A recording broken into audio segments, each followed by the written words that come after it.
What up there, guys? Sorry I've been slow on the uploads. I am gonna try to get better at that shit. But we are here to review, my opinion, my favorite Friday the 13th film. I mean, objectively, I think I said this last video, or part four, in my part four review. I do think part four might be an objectively better movie, especially as a slasher.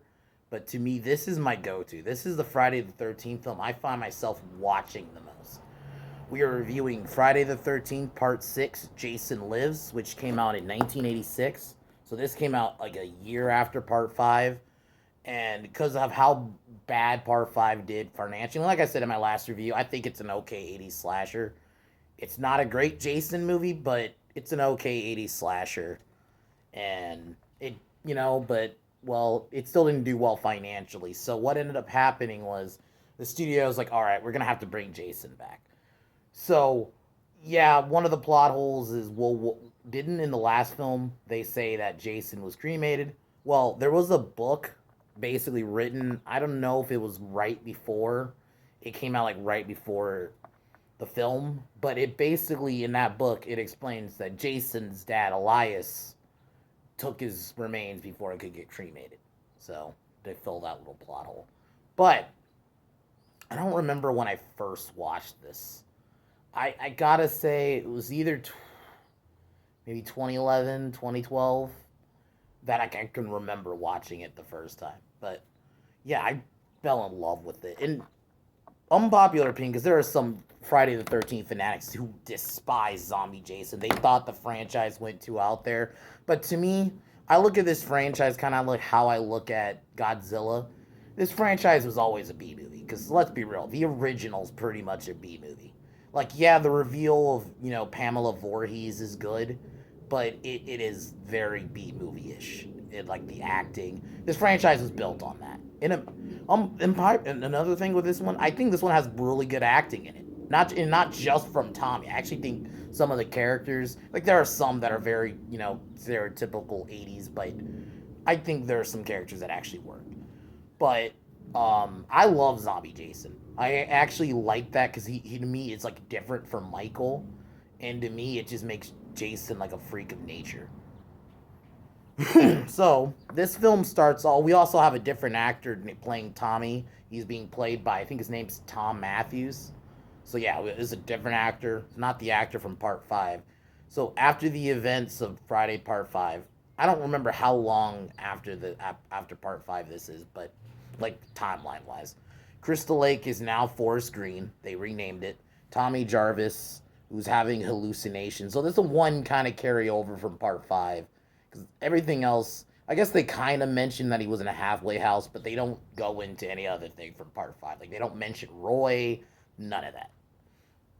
So he's having hallucinations. So make him stop. He wants to burn Jason's body. He has his friend Hawes with him. They go to cremate Jason. They end up going to the Hawes. Thinks it's like a bad idea, and they end up going to the cemetery where Jason's buried. They dig up Jason's body, and Jason initially Tommy sees it. He basically, you have like a audio from Corey Feldman's Tommy Jarvis saying die. So he grabs like a gate spike, or part of a gate, and oh, it was a fence post. It was a fence post from a gate. He grabs it, stabs it over, and calms down. But then lightning hits it. So pretty much very Frankensteiny. Lightning hits it. Jason wakes up, and he tries to douse him with. Before that, Hawes, his friend, tries to hit Jason with the shovel. The shovel just breaks, and I should have put this in one of my favorite Friday the 13th kills, man. This kill is pretty brutal. Jason just turns around and just shoves his hand and basically grabs his heart out. And, like, it's pretty brutal. And then Hawes falls in the coffin. Jason turns around. Tommy tries to douse him with oil or gasoline. Sorry, tries douse him in gasoline, but it starts raining. Then Tommy runs off. Then we have a little cool opening intro. Little kind of they get James Bond. Jason puts on the hockey mask, grabs the fence post, turns around, and you have like the opening intro. They go into his eye. You have a little, James Bond, like the bullet. James Bond shoots this. Yeah, had to do then the intro. Then Tommy goes into Sheriff Garris's office, tries to tell him what happens, but Sheriff Garris kind of slouches him off, like, nah, this didn't happen. He doesn't believe it. His other cop shows up. Tommy freaks out, basically puts him in. Um, he basically arrests them for the night and throws them in the clink. Then we cut to another kill. Counselors, Darren and Elizabeth. One of them being played by, I don't remember the actor's name, but he was in Ghost. He's the bad guy in that movie. So that dude's in this, and they're driving. They get lost, and basically they see Jason. They try to drive off, but they can't. Jason stabs the car, stab the tire. Darren has a gun, which, hold on.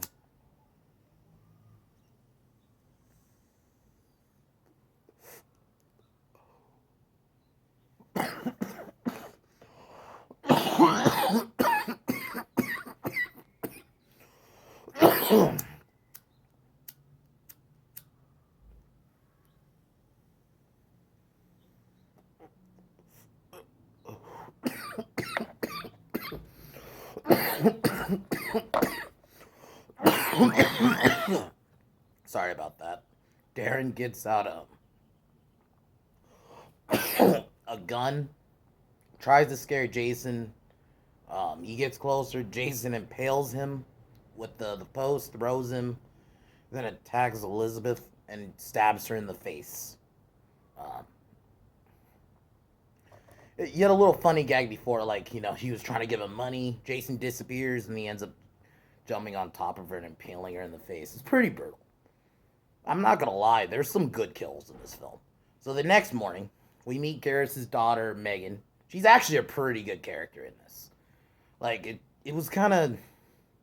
She's a decent character. So, and we meet her friend Sissy and Court. Court's the stereotypical 80s dude, And they basically want to search for Darren and Elizabeth. And Tommy warns them about Jason. Garris kind of just says no. And so basically that happens. It's a quick little scene. Nothing really happens here. Then Jason stumbles upon a corporate paintball game. It's a pretty cool kill. Some cool kills in this. He kills one of them, basically lost. I'm not gonna really explain these characters because they're literally about to die. So one of them's like just angry about basically getting hit with a paintball. He's hitting he has a machete and he's like slicing at shit. Jason grabs his arm, throws him into a tree. It's a pretty brutal kill. And then we cut back. The kids arrive at the camp. So Garris is gonna escort Tommy basically because he wants to basically just get rid of him. Then Tommy tries to make a run for it. Because Tommy's driving and then the cops are kind of escorting him out of the town. And then Tommy tries to make a detour to the graveyard, but the caretaker who earlier found Jason's grave undug, and he just digged it back up because he didn't want to get in trouble. So Tommy gets caught, and then I should have mentioned there's more kills in this with the people at paintball. So he kills the one dude, and then the three others who are looking for the other one, like there's a dude with glasses, and Jason kills them all three, like one swipe of the machete. It's a pretty good kill. And then the other dude shoots him with a fucking paintball. And I just love it. Like this scene, Jason just looks down like, the fuck did you just do? And Jason kills him off screen. So Sheriff gets Tommy and then basically takes him to the out of town. That same night, Jason kills the caretaker. Because the caretaker's just strolling in the woods, and he's like drinking, and he threw the bottle. He didn't hear a noise. Basically, he turns around. Jason grabs the bottle, breaks it, and just kills him. And then there's like a couple hooking up, and who witness it. The guy witnesses Jason standing over him, and then Jason chases them. The guy and the girl get on a motorcycle. They're about to try to tell the sheriff, and Jason impales them. And yeah, that was that. Then sheriff finds the bodies, and we see the dude's leg that Jason killed. It didn't show, and Garrus basically thinks it's Tommy, playing a trick on them. But so overall, this one thing about this movie I really like. Well, not just one thing, but one of multiple things is I really like that this movie has a good pace, like a very good pace. And in general, like most Friday the 13th movies, even some of the bad ones, the pace is pretty good. Like I don't feel bored, you know. You don't feel bored watching it. This film's only an hour and a half, so, you know. So Tommy contacts Megan, who's at the police station, who just had a fight with her dad. And basically, he tells Tommy tells her to like pick him up. Um, so Jason ends up at the camp. He kills Chrissy and he kills Court. I forgot about that. Yeah. So Court is hooking up with a girl and on an RV. It's a pretty good scene. This is where you have Alice Cooper playing in the background, which is pretty cool. Um, so they end up driving away because they notice Jason pulled one of the plugs. So basically, Jason's in the van now. Jason, while this is happening, kills Nikki um, by impaling her face on the wall, and her face like actually comes through. It's a pretty brutal kill. Then he kills Court while he's driving with just stabbing in the head with a hunting knife. The RV turns over, and then Jason just stands on top of it. Pretty cool shot. So then, yeah, like I said, Tommy contacts Megan to help him because Megan and he initially tried to keep Megan out of it, but she said no. So she ends up picking him up. So now Jason's at the camp. He kills Sissy, who's a black girl. Because there's like she hears a noise outside and she thinks it's like Court playing a prank on her, but no, it's Jason. He grabs her, turns her head around, and basically pulls her head off. A lot of brutal kills in this movie, like Jesus.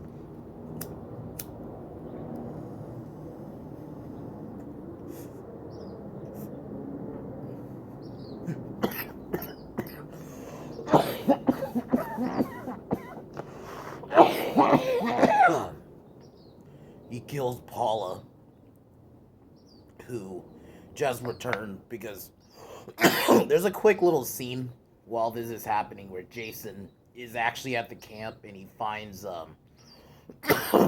one of the and this is what an interesting thing about this film too. There's actual like kids at the camp.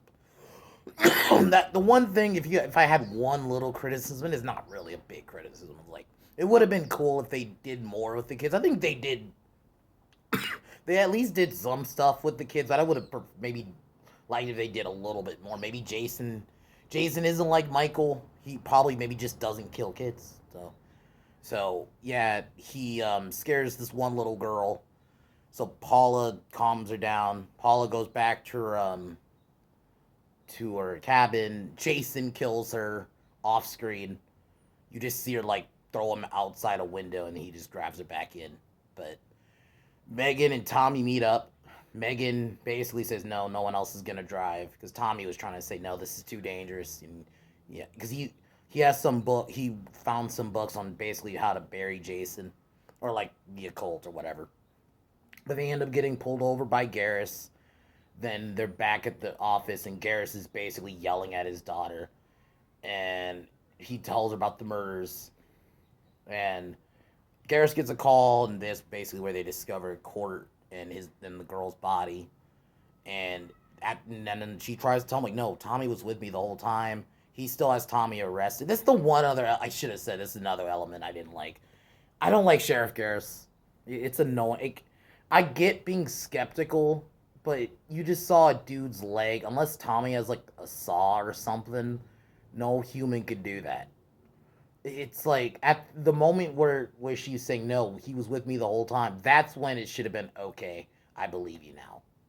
That's when it should have. It just it got. It's like I mean a random comparison, but Jaws 2, where they don't believe Brody. I get some level of skepticism, but there it gets to a point where it's just fucking retarded. It's like okay, who else did this but Jason? Hold on, let me see how long we've been filming. But yeah, it's like I would have preferred like at that moment, but whatever. It's a minor thing. But no, he basically says now Tom puts Tommy back in the clink, and he comes with two other officers back to the camp. Um, they're back at the camp. Garrus finds Paula and Sissy's room cabin, which has like blood everywhere. He takes the kids and puts them together in another cabin. And while this happens, Jason kills one officer with a dart, if I remember right. Yeah, he's a dart to the head, and then he kills another officer who finds the same little girl that Jason scared earlier. He's trying to comfort her. Jason shows up and basically crushes his head. Some really good kills in this movie.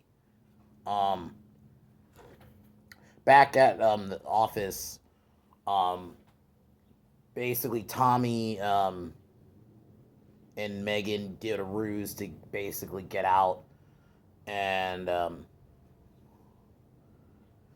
they tricked the deputy.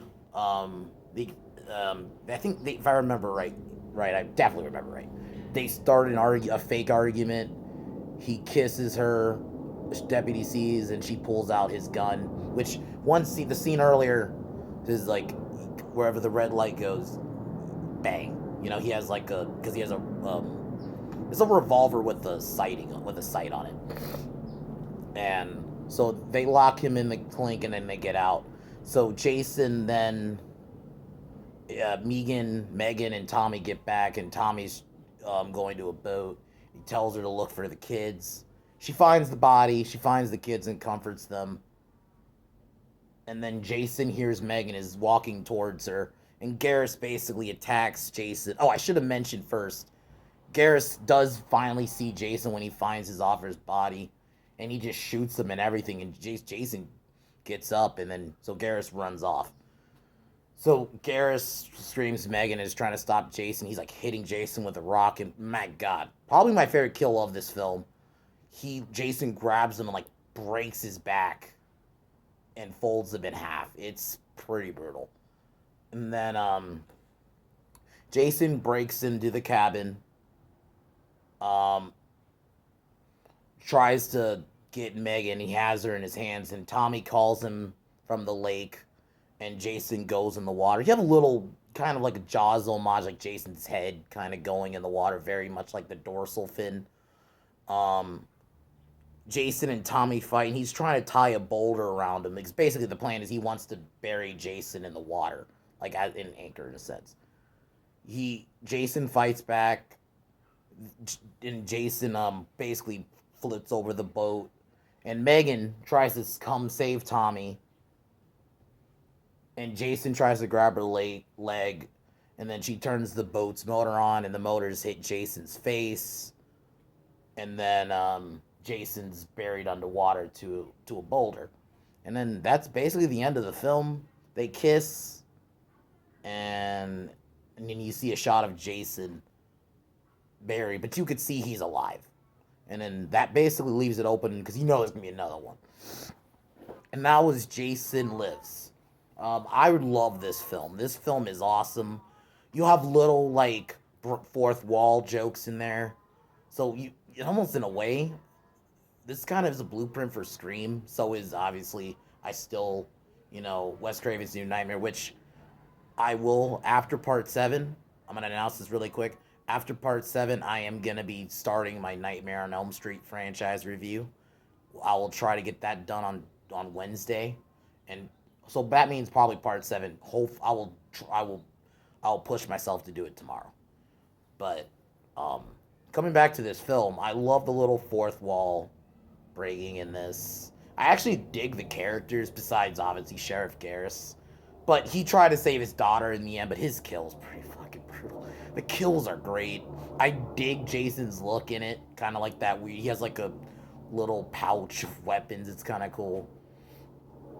Um, it's a very good paced film. I actually like, and I said earlier, most of them are pretty good paced, but you know, this one is just it's a fun watch. I love watching this and final chapter. In my view, this is obviously to some this is the true sequel to part 4. I mean, there's little things that are mentioned in from part 5, but like, that he was in a mental like house basically, which is what he was. And that's it though. It's the only thing that's mentioned. Um but overall, I love this film, and this is one I find myself watching the most. If I'm like, what Friday the 13th I'm gonna watch, I find myself putting this one in all the time. And I actually do like of the like Tommy Jarvis actors. I think Tom Matthews is good. I think he does a good crazy, but he's also a good lead. Megan was a good love interest, and then the side characters were good victims, you know. But overall, if I were to rate this film, it would be like a 9.5. Like, it's very close to a 10, especially for Friday the 13th. I think this is one I like find myself watching the most. But other than that, I'm gonna take one more hit, and tomorrow I will do part 7, and then Wednesday we're gonna start Nightmare on Elm Street. So, other than that, guys, I'm gonna take a quick hit and peace out here.